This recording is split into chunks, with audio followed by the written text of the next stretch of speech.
Hello everyone. यदि अभी तक आपने मेरा चैनल को सब्सक्राइब नहीं किया है तो इसे सब्सक्राइब कर ले और साथ ही साथ बेल आइकन के बटन को दबाना ना भूलें। एवरीवन, मैं हूं प्रोफेसर सिकंदर नेगी।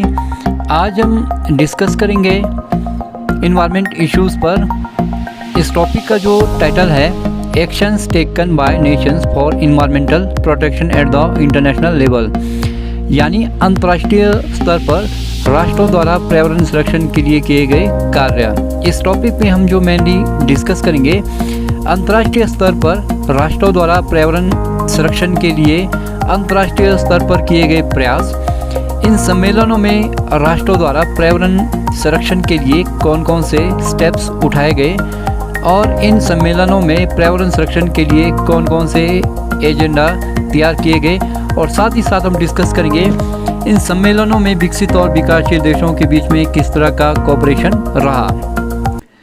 विश्व कई समस्याओं जैसे कि आतंकवाद, अलगाववाद, आर्थिक विकास आदि की समस्याओं से जूझ रहा है।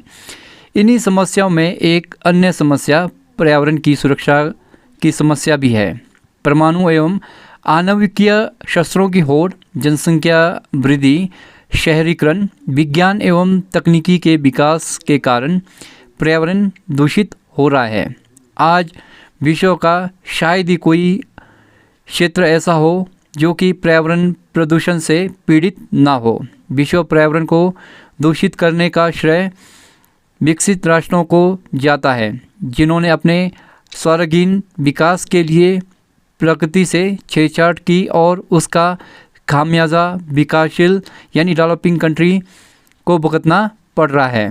पर्यावरण की समस्या ने आज विश्व के समस्त देशों को चिंतित कर दिया है।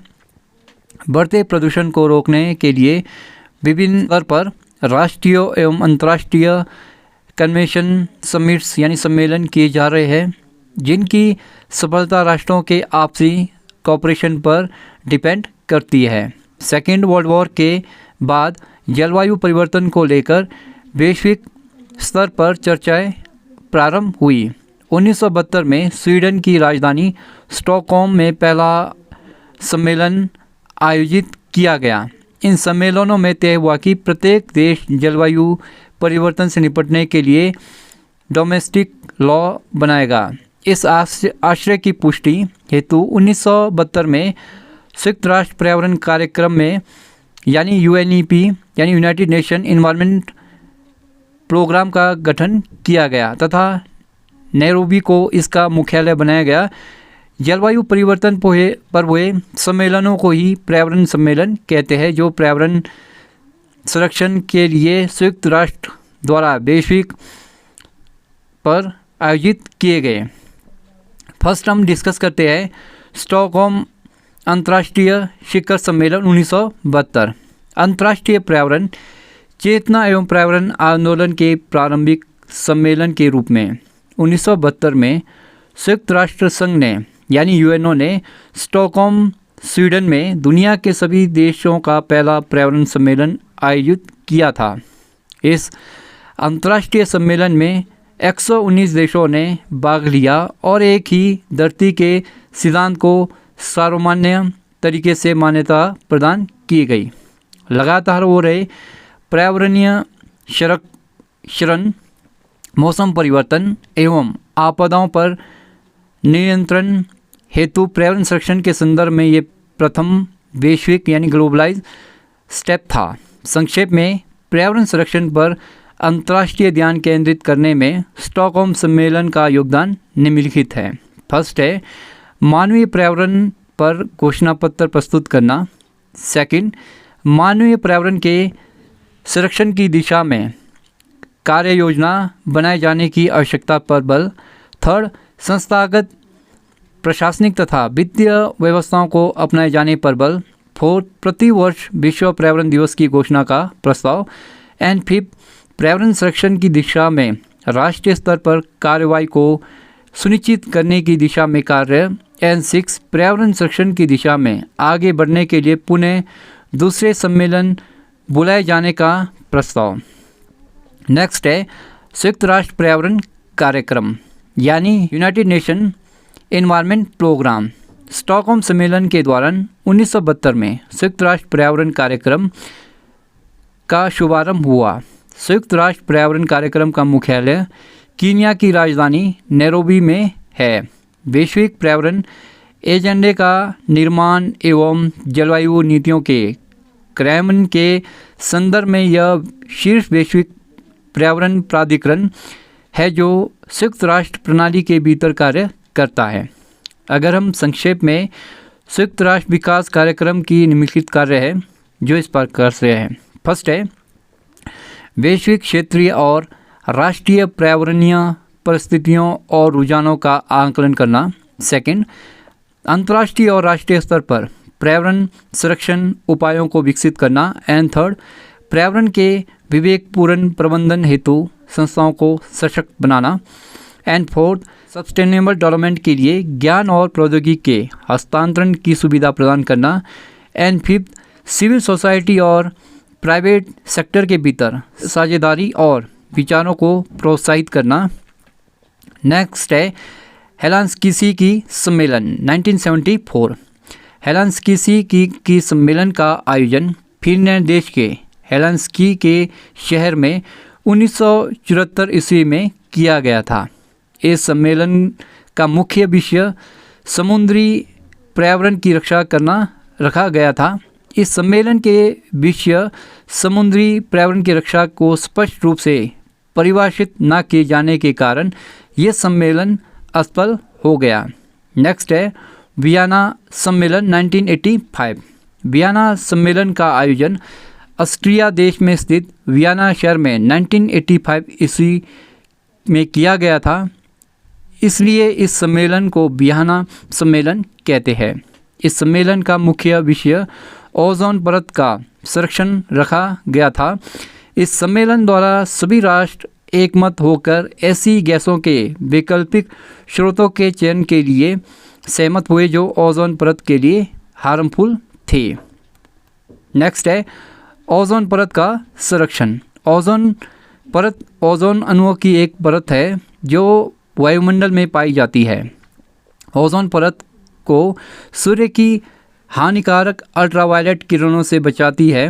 1995 से हर साल 16 सितंबर को ओजोन परत के संरक्षण के लिए विश्व ओजोन दिवस यानी वर्ल्ड ओजोन डे का आयोजन किया जाता है।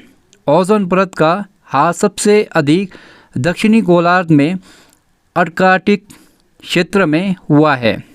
ओजोन क्षरण पदार्थ प्रमुखतः से एयर कंडीशनर, रेफ्रिजरेटर, प्लास्टिक आदि के इस्तेमाल में उत्सर्जित होते हैं। क्लोरोफ्लोरोकार्बन ओजोन परत में होने वाली विघटन के लिए उत्तरदायी है। इसके अलावा हैलोजोन, मिथाइल क्लोरोफॉर्म, कार्बन टेट्राक्लोराइड आदि रसायन पदार्थ भी ओजोन को नष्ट करने में सक्षम हैं। इन रासायनिक यानी केमिकल मटेरियल का ओजोन क्षरण यानी ओजोन क्षरण पदार्थ कहते हैं। नेक्स्ट है पर्यावरण संरक्षण अधिनियम 1986। पर्यावरण संरक्षण अधिनियम भारत सरकार द्वारा 1986 में पारित किया गया। इस अधिनियम को पारित करने का तत्कालीन कारण 2 और 3 दिसंबर 1984 को हुई भोपाल गैस दुर्घटना थी, जिसमें मिथाइल आइसोनाइट गैस का रिसाव हुआ था।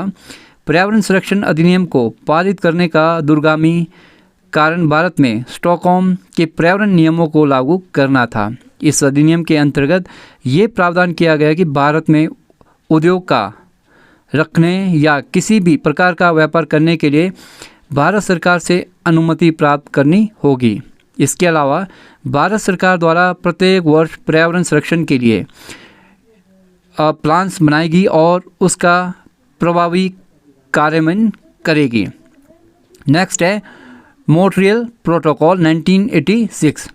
इस सम्मेलन का आयोजन कनाडा देश के मॉन्ट्रियल शहर में 1986 में किया गया था। मॉन्ट्रियल प्रोटोकॉल का भी मुद्दा विश्व वियना सम्मेलन से ही है। ओजोन परत का संरक्षण रखा गया था।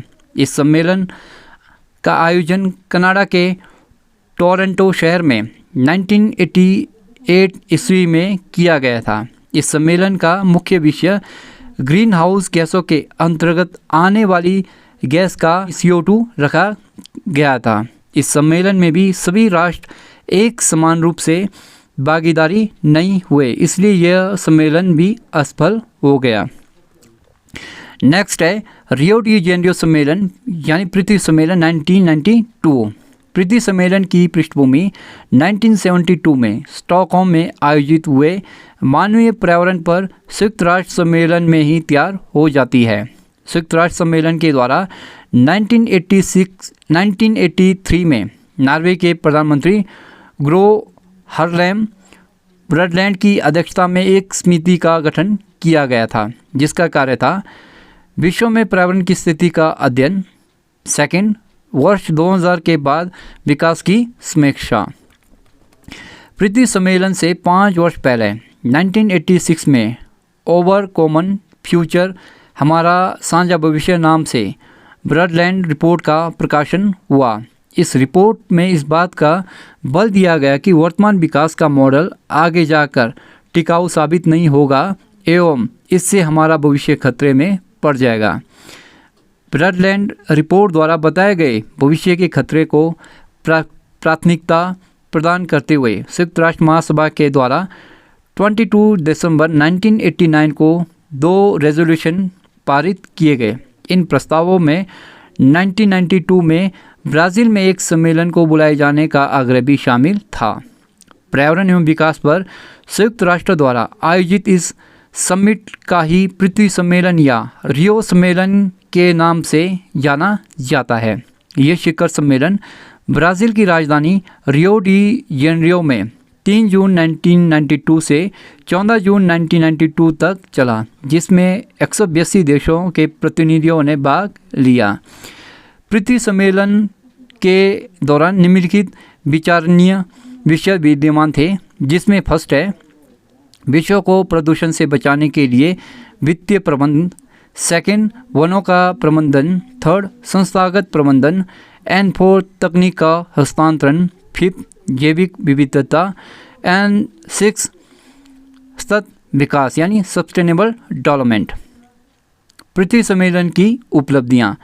पृथ्वी सम्मेलन के दौरान 2 दस्तावेज यानी एजेंडा 21 और रियो घोषणा को प्रस्तुत किया गया था, जिसमें 3 महत्वपूर्ण कन्वेंशन UNFC, जैव विविधता और मरुस्थलीकरण पर संयुक्त राष्ट्र कन्वेंशन को जन्म दिया।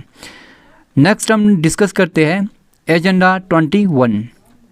एजेंडा 21 पर्यावरण एवं विकास के संदर्भ में एक अंतर्राष्ट्रीय दस्तावेज है, जिसे सम्मेलन में उपस्थित 182 देशों के प्रतिनिधियों द्वारा सर्वसम्मति से स्वीकार किया गया। यद्यपि एजेंडा 21 सदस्य राष्ट्रों पर यानी फोर्सिबल नहीं है, फिर भी राष्ट्रों से यह अपेक्षा की गई कि अपनी भावी विकास की नीतियां एजेंडा 21 की नीतियों के अनुरूप निर्माण करें। एजेंडा 21 के परिस्थितियों एवं विकास के संदर्भ में संतुलन स्थापित करते हुए निम्नलिखित विषयों पर बल प्रदान करता है। फर्स्ट है गरीबी, सेकंड उपभोक्ताओं के ढंग, थर्ड स्वास्थ्य, फोर्थ मानवीय व्यवस्थापन, एंड फिफ्थ वित्तीय संसाधन, 6 प्रौद्योगिकीय उपकरण। एजेंडा 21 में निहित घोषणाओं के अनुपालन हेतु 1993 में एक आयोग का गठन किया गया, जिसे सस्टेनेबल डेवलपमेंट पर आयोग कहा गया। इस आयोग ने मई 1993 से कार्य करना शुरू कर दिया। नेक्स्ट है जलवायु परिवर्तन पर संयुक्त राष्ट्र फ्रेमवर्क कन्वेंशन। यह एक अंतर्राष्ट्रीय पर्यावरण संधि है जो पृथ्वी सम्मेलन में 154 देशों द्वारा 1992 में हस्ताक्षरित की गई थी तथा यह 21 मार्च 1994 को प्रभावी हुई थी। इसका मुख्यालय बोन, जर्मनी में है। इसका मुद्दा जलवायु परिवर्तन में सुधार करना। यह पृथ्वी सम्मेलन को सुचारू रूप से कार्यान्वित करने के लिए प्रतिवर्ष होने वाला UNFCCC के अंतर्गत सभी देशों को कॉन्फ्रेंस सम्मेलन है। प्रत्येक सम्मेलन 1 अप्रैल 1995 को बर्लिन जर्मनी में हुआ था। नेक्स्ट है नैरोबी घोषणा पत्र। 1997 से इस सम्मेलन का आयोजन केन्या के नैरोबी शहर में 1997 में किया गया था। नैरोबी घोषणा पत्र अभी तक हुए सभी अंतर्राष्ट्रीय संधियों को प्रभावी बनाने के लिए किया गया था। नेक्स्ट है क्योटो प्रोटोकॉल 1997। इस सम्मेलन का आयोजन जापान के क्योटो शहर में 1997 ईस्वी में किया गया था। क्योटो प्रोटोकॉल का मुख्य विषय ग्रीन हाउस गैसों के अंतर्गत कार्बन डाइऑक्साइड रखा गया था। इस सम्मेलन में सभी राष्ट्र एकमत होकर कार्बन डाइऑक्साइड में कटौती करने के लिए सहमत हुए थे। नेक्स्ट है रिएटल सम्मेलन 1999। इस सम्मेलन का आयोजन अमेरिका के वाशिंगटन डीसी के सियल शहर में 1999 में किया गया था। इस सम्मेलन का मुख्य विषय विश्व व्यापार को पर्यावरण के दायरे में लाना रखा गया था। नेक्स्ट है जोहान्सबर्ग शिखर सम्मेलन 2002। यह शाश्वत विकास पर विशेष रूप से आयोजित वैश्विक शिखर सम्मेलन यानी world summit on sustainable development था। इसे पृथ्वी 10 सम्मेलन भी कहा गया क्योंकि इसमें रियो डी जेनेरियो में 1992 ईस्वी में किए गए एजेंडा 21 के कार्यान्वयन की यह 10 वर्षीय समीक्षा थी। इसमें जलवायु परिवर्तन पर नियंत्रण हेतु क्योटो प्रोटोकॉल को अनिवार्य व समयबद्ध रूप से लागू करने पर बल दिया गया। जैव विविधता को बनाए रखने एवं प्रजातीय विनाश की स्थिति पर प्रभावी नियंत्रण हेतु वर्ष 2015 तक का लक्ष्य निर्धारित किया गया। गैर परंपरागत ऊर्जा के व्यापक प्रयोग हेतु भी 2015 ईस्वी को लक्ष्य वर्ष रखा गया। नेक्स्ट है नुसा दुआ सम्मेलन बाली रोड मैप 2007। इंडोनेशिया के बाली द्वीप में नुसा दुआ में दिसंबर 2007 को संपन्न हुए संयुक्त राष्ट्र संघ के तत्वावधान में आयोजित जलवायु परिवर्तन पर वैश्विक सम्मेलन बाली रोड मैप में 190 देशों के प्रतिनिधियों, वैज्ञानिकों व सामाजिक कार्यकर्ताओं ने भाग लिया। इस सम्मेलन में वर्ष 2012 में समाप्त हो रहे क्योटो प्रोटोकॉल के स्थान नई संधि के बारे में विचार किया गया। इसमें क्योटो प्रोटोकॉल से आगे की रणनीति, पोस्ट क्योटो प्रोटोकॉल बनाने व ग्रीन हाउस गैसों के उत्सर्जन में कटौती के मामले में विश्वव्यापी सहमति कायम करने पर भी बल दिया गया। नेक्स्ट है रियो +20 सम्मेलन 2012। 1992 में आयोजित पृथ्वी सम्मेलन के 2 दशक पूरे होने के उपलक्ष्य में 20 से 22 जून 2012 को ब्राज़ील के रियो डी जेनेरियो में संयुक्त राष्ट्र स्तर विकास यानी United conference of sustainable development आयोजित किया गया। उसमें पृथ्वी सम्मेलन के बाद पर्यावरणीय लक्ष्यों को प्राप्त करने के लिए किए गए प्रयासों की समीक्षा की गई। सम्मेलन में 191 देशों के प्रतिनिधियों ने भाग लिया। पृथ्वी सम्मेलन में द फ्यूचर वी वांट नामक मसौदा प्रस्तुत किया गया, जिसमें सतत विकास, जनसंख्या नियंत्रण, गरीबी उन्मूलन, सामाजिक समानता आदि पहलुओं पर विचार किया गया। भारत ने इस सम्मेलन में हरित अर्थव्यवस्था यानी ग्रीन इकोनॉमी को प्रोत्साहित करने की आवश्यकता पर बल दिया। हरित अर्थव्यवस्था का तात्पर्य ऐसी अर्थव्यवस्था से है जिसमें विश्व के सभी देशों द्वारा सार्वजनिक और निजी निवेश करते समय यह ध्यान रखा जाएगा कि कार्बन उत्सर्जन व उससे होने वाले प्रदूषण की मात्रा में कमी लाई जाए।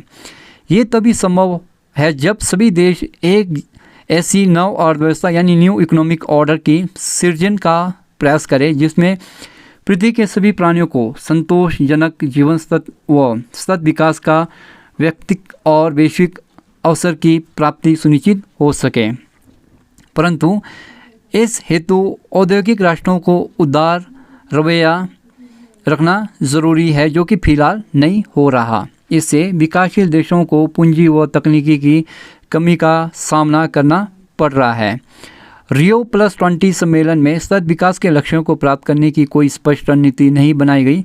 साथ ही इसमें कानूनी बंधन का भी अभाव है, इसलिए इसे अधिक सफल नहीं मानी जा रहा। सर्वाधिक सहमति 4 क्षेत्रों को लेकर है। इसमें जलवायु परिवर्तन पर कार्रवाई, महासागरों के संरक्षण, खाद्य सुरक्षा एवं सतत विकास के मुद्दों पर रही है। जब तक औद्योगिक राष्ट्र पर्यावरण और विकास के मुद्दों की अनदेखी करते रहेंगे, तब तक सतत विकास की दिशा में किया गया कोई भी प्रयास का सफल नहीं होना नामुमकिन नहीं है। यही कारण है कि Rio+20 सम्मेलन भी किसी ठोस नतीजे पर नहीं पहुंचा जा सका। नेक्स्ट है पेरिस समिट।